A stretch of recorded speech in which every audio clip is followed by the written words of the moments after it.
Good morning, good afternoon, and good evening. I am Steph, owner of Blossom Home Wellness. I have a super fun workout for you today called One Kettlebell. So in keeping with the theme of what happens if you just have one kettlebell or one dumbbell, this is one of those one implement workouts. So we have 4 things for our warm up, and then we will have 4, I have a cheat sheet down here. And then we'll have 4 movements for the body of the workout, and we're gonna do that in 5 rounds. So it's meant to be quick, it's meant to be easy. I'm gonna keep the instruction down to a minimum, so I'm not talking too much. For those of you who just wanna get this in, get this done. Anybody else who wants a little bit more in terms of demos, you can go to my demo videos, see those on my YouTube channel. Otherwise, we can just get into it. And I forgot I did not grab a kettlebell to get going.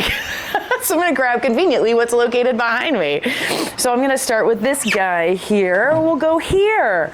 All right, so what we're gonna do is we're gonna start with kettlebell goblet marches. So you'll see different ways to hold the kettlebell. I prefer to hold it upside down like this so that I can pull it against my chest, and then it creates a nice shelf, and I'm not focusing so much on trying to hold it out away from me, but I'm keeping it close to my body, putting stress, good stress, eustress, onto my midline where it belongs, and we're gonna march. So this is option A for marching. We're just holding. For my more advanced gals, you could go way up here. I'm checking the mic. Go way up here and just march like this. If you're not quite warmed up for that, then let's go here. So we're gonna go 20 of these. 1, 2, 3, 4, 5, 6, 7, 8, 9, 10, 11, 12, 13, 14, 15, 16, 17, 18, 19, 20. Notice I did not waste time. We're just getting right into it. Then what we're gonna do is do a goblet rotation to press. So I'm going to start here, rotate across my body, and press. And press. There's 2. We're gonna go to 10.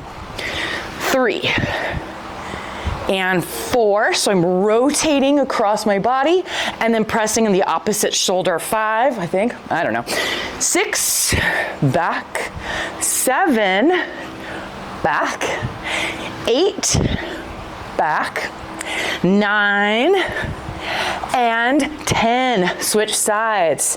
And here we go. 1, 2, 3, 4, 5, 6, 7, 8, 9, and a big press to opposite shoulder. 10. I'm gonna put this down for a sec.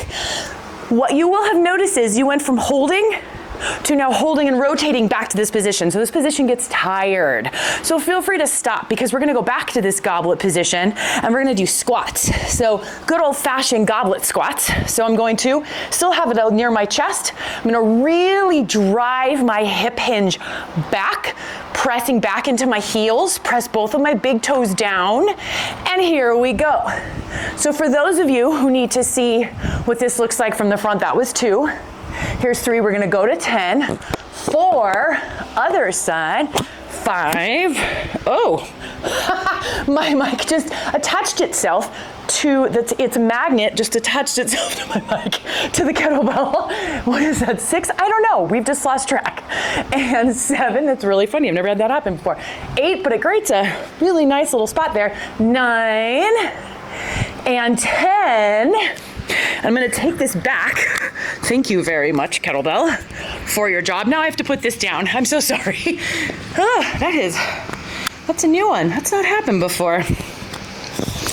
All right, well, now I know what happened there. Okay, now we're gonna go goblet to overhead press. So we're gonna press 1, I'm gonna turn sideways. 2, so I'm pushing through my elbows. 3, for those of you who can. 4, knees are soft. 5, belly button and rib cage are pulled in, zipped up together for 6. So you're not arching your back for 7, 8, 9, and 10. Good work. So we're gonna put that down for a quick sec. take a break, shake it out, because we're gonna do that one, well, not 2 more times, but 1 time for a total of 2 times. I'm thinking I need to move this so that the kettlebell does not get stuck again to my mic. That is so funny that that happened. All right, so here we go. Back to the kettlebell marches. So we're gonna go 1, 2, 3, 4, 5, 6, 7, 8, 9, 10, 11, going to 20, there's 12, 13, 14, 15, 16, 17, 18, 19, 20. Now we're gonna go alternating with these rotational presses. So we'll go rotate back, rotate 2, 3, 4, 5, 6, 7, 8, 9, 10, 11, 12, 13, 14, 15, 16, 17, 18, 19, and 20. Woohoo! If you happen to have a single kettlebell that's way too heavy for you, what you can do is just hold your goblet, your kettlebell in the goblet position, or by the handles too is fine. And then just be doing little pulsing squats. So really driving those hips back, little baby top half squats. If you find that your kettlebell is way too heavy to do overhead pressing like that or any rotational work, the other thing you can also do is just rotate, just like this. So you're still getting the rotation, you're not getting the press in. So you're not trying to overdo something you don't have access to in terms of strength. So now goblet squats. All right. The second set will go a little more smoothly because it will not, my mic and my kettlebell will not get connected to each other. Here we go. 1, hips driving back for 2, shoulders stay tall. 3, 4, 5, 6, 7, elbows are really high. 8, shoulders are out of your ears. 9, and 10. Good. Take a break for a sec before we finish up with the 2-handed presses. And then we'll get into the body of the workout and we'll be doing that one 5 times. So goblet presses, for those of you who would like a little more advanced version of just instead of the 2-handed press and know how to hold a kettlebell back here like this, then you can do 5 or 10, it's up to you. Presses, switch, and then go right into 5 or 10 or 8, whatever, it's your workout. So for my gals who don't have a kettlebell that's too heavy to press, hopefully this doesn't bump into my mic, we're gonna go straight up and down.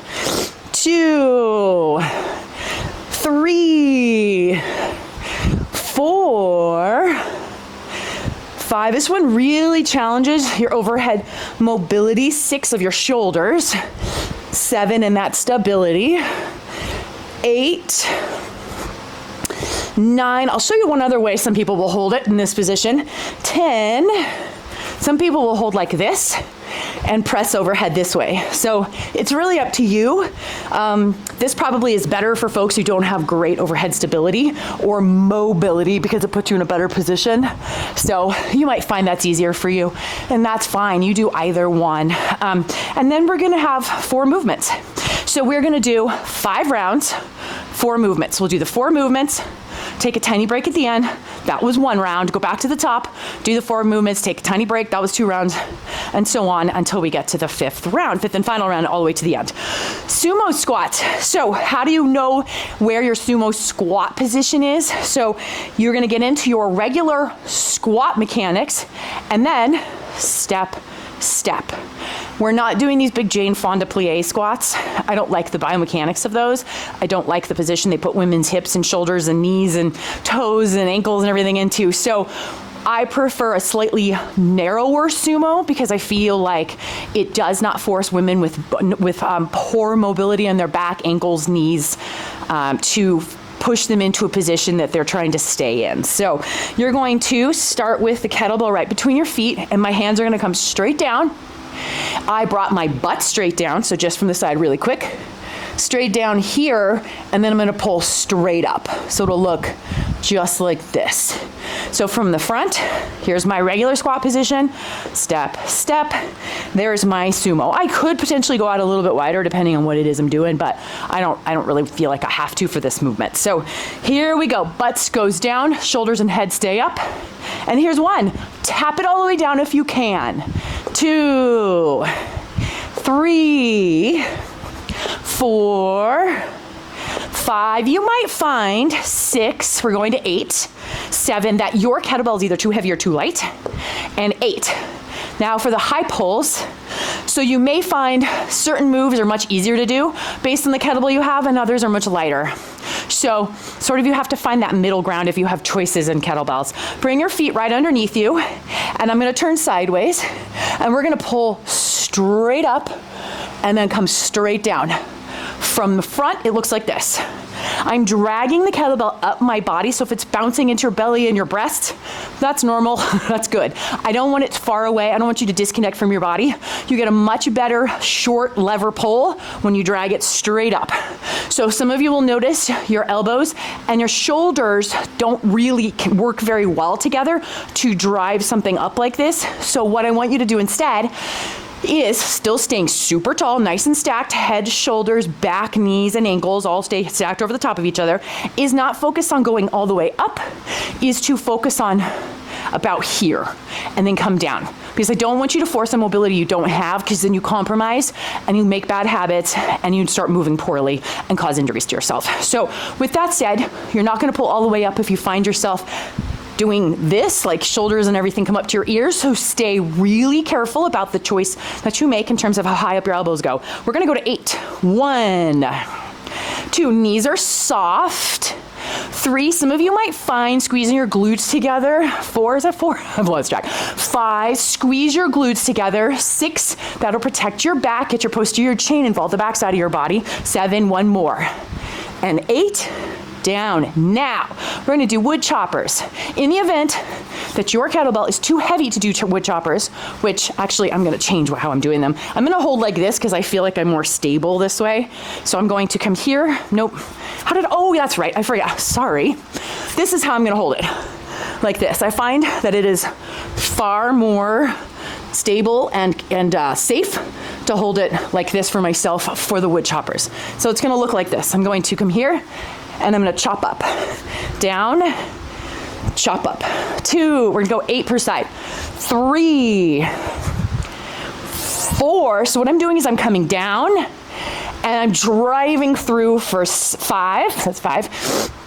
6, here we go for 7, down, swing for 8. Now gentle on the swing.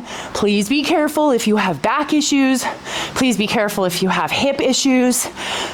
More importantly, I want to make sure to protect your back, whether it be low back, mid back, or upper back. So if you have a kettlebell that's a little too heavy, you can work on just this rotation. So these are rotational sling moves. So we're rotating from the side like this, and then I'm coming just a little up. Rotate, little up. So I'm coming, depending on what your kettlebell allows you to do and your strength level, from here, maybe you're coming just across a little bit. Maybe you're not coming all the way up as high as I'm going. So you can change the direction, change the height of your rotation. Here we go, other side. 1, so I'm coming down into a squat, rotating to the opposite hip. And then because I've been doing these for a long time, I know that I can safely swing. I want you to control how you get it across to the upper opposite shoulder. Shoot, I don't know where we're at right now. What is that, 5, 6, sorry, I don't have my counter today. 7, off camera to help me with this, and 8, good work. And now we're gonna go plank pull-throughs. So I'm gonna do these from the side so you can see, and then I'll do them from the front as well. So we're gonna get into a plank position. This can be done on your knees or on your toes, out on your toes. And we're gonna be down here. And I am going to start with the kettlebell. If you're doing these on your knees, it'll look like this. If you are on your toes, widen out your stance a bit to give yourself a really nice, big, wide base. And what you're gonna do is you're going to reach across and under, drag, put that hand down. Opposite hand goes under, drop it down. If you're on your knees, it looks like this. Okay? So I'll do it from the front. So you, just because I'm doing it from the front, so in case you're curious and you get confused about where our hands go. Most people tend to want, when they first are learning this, they will do this. So I'm doing this as just a cautionary tale, so you don't do this, is you're gonna come out into a plank, and they grab this same side, and then they drag it under. And then they pick up this same side, and they drag it under. So these are pull-throughs. Almost everybody does it. It's pretty common. So if you find yourself accidentally doing it, just laugh and regroup and continue on with us in the right way, or the preferred way for our purposes anyway, okay? Here we go. We've got 8 total. So each time we switch, we drag through is 1. So alternating for 8. Big wide base for those of us on our toes. And here we go. 1, keep your rear end down, belly button pulled into your spine for 2, 3, 4, 5, 6, 7, and 8. The question comes up, do I drag it across the floor or do I lift it up and set it down? That depends on the flooring you have. So if you're doing this on really nice vinyl flooring or hardwood floors, I would put a towel under you or a mat, and then I would pick it up and set it down on top of a surface, not on top of your vinyl flooring. Excuse me. If you were doing this on like rubber matting like this, you will find it hard to drag, a lot of friction. Otherwise, I would just decide. I would prefer if you pick it up, but you'll see a lot of coaches will say to drag it. It's up to you, honestly. That one I don't really care about. Okay, sumo squats. All right, little less talking from me. I was round 1. If you've already gotten some water while I was just talking, that's great. If you haven't yet, pause this, go get water, come back, unpause. We are waiting for you, so don't worry. Let's go. This is gonna be round 2 here. All right, so remember, squat stance, step, step. This is my sumo. This is our sumo. Here we go for 8. Drive those hips back, tap the butt down. Active back, big active back. This is 3, so that you're not getting nice, you're not rounding out your upper back. This one's 5, 6, big toes are down on the ground, 7, 8, pull your feet together, and we're gonna go right into a high pull. So remember what I said, don't raise those elbows as high if you do not have access to that movement. Just stop them at a little lower point, like right there. I think we'll just say that's 4. 5, sorry to those of you who are 6 deep counters. 7, because my inability, 8 to keep tracks and it'd make you crazy. Okay, so I'm gonna redo my stance on how to hold these. I'm gonna hold it like this. So in case you can't see, it looks like this. I found that a little safer from the last set we did. Okay, so here we go. I'm gonna start on this side this time, and I'm gonna rotate up. 1, 2, so I'm nice and controlled. 3, so I'm swinging it, bringing it back, sweeping it past the hip, and then swinging it across my body to the opposite shoulder. Oh, I don't know. Sorry to the counters out there. What is that? 7 and 8. All right. Sometimes I have a counter who holds toddler flashcards for me, and sometimes I don't, so I'm very sorry. Here we go. 1, 2. Here's 3. 4. So I'm always coming down into a hip hinge. 5 that looks like a squat. Here's 6, or the top half of it.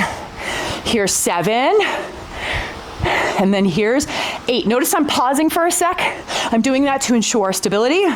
I'm doing that to ensure that I have control at the top side of that rotational movement pattern. So that's why I'm not just swinging, blasting right on by. If you're training for a specific sport, that sport might require you to be a lot more ballistic than we're being right now, and that's fine. This isn't necessarily specificity training. We're doing like some compressive overload. We're doing hypertrophy. I mean, we're just building muscle and control and motor planning, crossbody rotational strength. So if you play a sport though that requires more ballistic movement patterns, you could go faster, you could add certain things to it. There's a lot of other stuff you can do to make that more ballistic for you, or dynamic for those of you who don't know what I mean by ballistic. All right, alternating plank pull-throughs, let's go. So I'm gonna go straight on this time. gonna start it on the outside of my right arm. Big wide base of my feet. If you're on your knees, you do not need to do a nice big wide base. Find what creates a stability for you though. And I'm gonna pull with my left arm under. And again, back to that conversation about drag or lift. I'm lifting, there's 3, 4, 5, 6, 7. Sometimes I do find myself dragging though. And 8. And I don't know if that's because I'm talking and I'm lazy or because it's hard, I don't know. So anyway, round 2. And we're gonna move on to round 3. Quickly get some water and pause if you need to. Otherwise, let's get going. We still have these, that was round 2, so we have 3 more rounds to go. This will be the top of round 3. Let's go. So get into your sumo squat. Drop straight down and lift for 1. Tap it down. 2, 3, 4. Full extension at the top for 5. What do I mean by that? 6. I mean this, back to stacked. Here's 7, and then here's 8. All right, high pulls, bring your feet underneath you. Drive the elbows up, keep your kettlebell close to your body for 1, 2, 3, 4, 5, 6, 7, 8. If you need a break here, please feel free to put that down, to put the kettlebell down. Take a quick break and pause so you don't lose out on anything. And then here we go. We're going to 8. 1, 2, 3. You'll notice my elbows stay just a little bit bent. 4, 5, 6. There is a time and a place. 7 for straighter elbows. 8, and you'll usually find that on cable pulling, like cable wood choppers, resistance band wood choppers. It is harder with a heavier kettlebell to have a straighter arm, but I would prefer not to do that. It's hard on the elbow joints. And women over the age of 35 with that musculoskeletal syndrome of menopause have a tendency towards elbow tendonitis-y stuff. So protect the elbow with a bend. Here we go. 1, 2, 3, 4. Remember that pause at the top. 5 for control. 6, we're not using momentum. 7, I could stop this at any time to make sure that I have control. And back to start over the movement the whole way through. That was the 3rd round. 2 more to go. Take a break if your hands are getting tired, especially if you have a heavier kettlebell. And as I said, some movements are going to be easier, like the sumo squats. This is like 50 pounds lighter than I would normally do it with, but I would never be able to do the rest of the movements with that same weight. So this is an appropriate weight for the other things I'm doing. So that's fine. We just work with what we got. Okay, we ready? Here we go. Nice tall chest, active back. Here's 2, 3, 4, 5, 6, 7, and 8. Feet under you. If you need a break, take a break. Okay, I'm pausing for just a sec to give you a chance to like get your computer or your remote or whatever you're on so that you can pause. And then here we go. 1. That was 2, 3, 4, 5, 6, 7, 8. Good job. Get some water if you need it. Don't panic about trying to go straight through. If you do not have it to go straight through, no worries at all.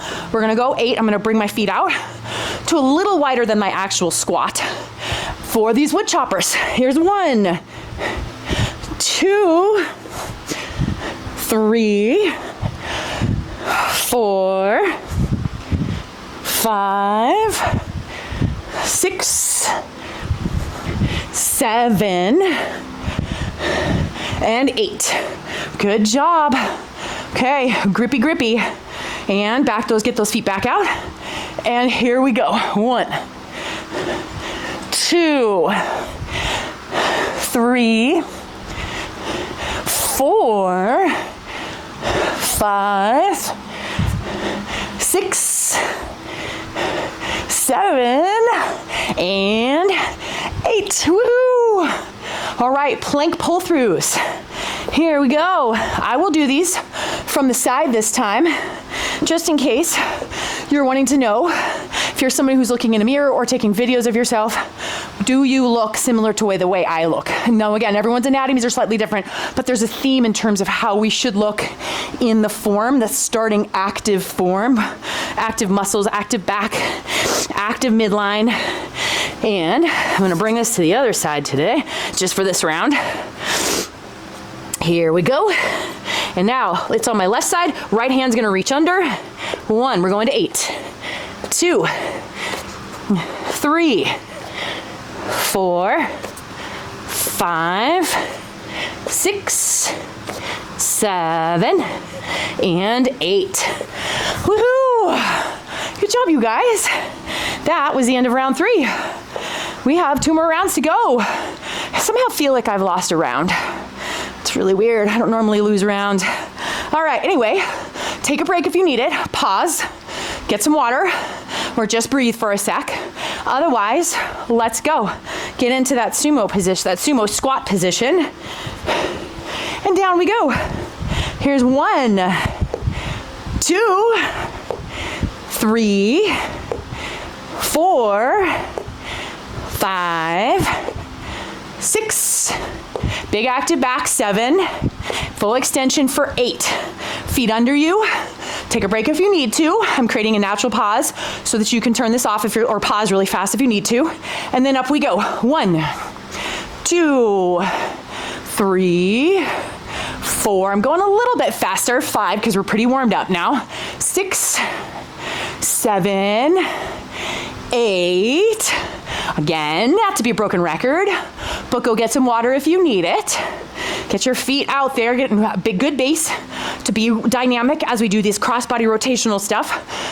And this is posterior sling work. So here we go. 1, 2, 3, 4, 5, 6, 7, and 8. Okay, if your grip is getting tired, set it down, shake out your hands or your forearms and/or forearms, and let's go. Get back into it. And here we go for 1, 2, 3, 4, 5, 6, 7, and 8. Good work. Down to the plank for the pull throughs. Knees are on your toes.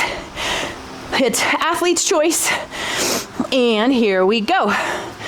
I'm going to get nice and wide on my feet.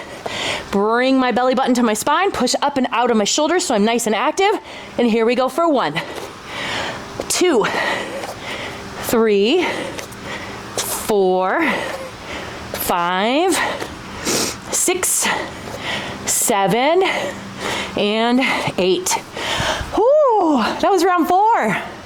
Okay, if in case I am wrong and we are on round 5, I'm doing one more round just because, sorry, my inability to count today is astounding. All right, we ready? Last round. And we're gonna get nice and big in our sumo squats, big for you. And let's go straight down. There's 1. Tap it all the way down. 2, butt goes down with you. 3, if your knees are sore, don't go all the way down. 4, 5, 6, you never have to go all the way down.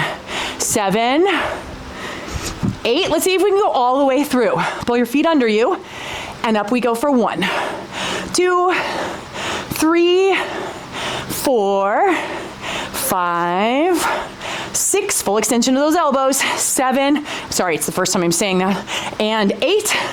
All right, all the way through. Readjust your hands.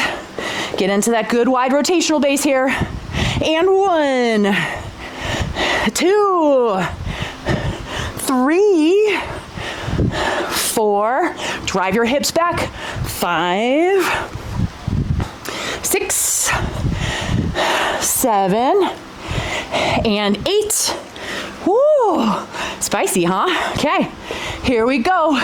1, 2, 2, 3, 4, 5, 6, 7, and 8. Woo!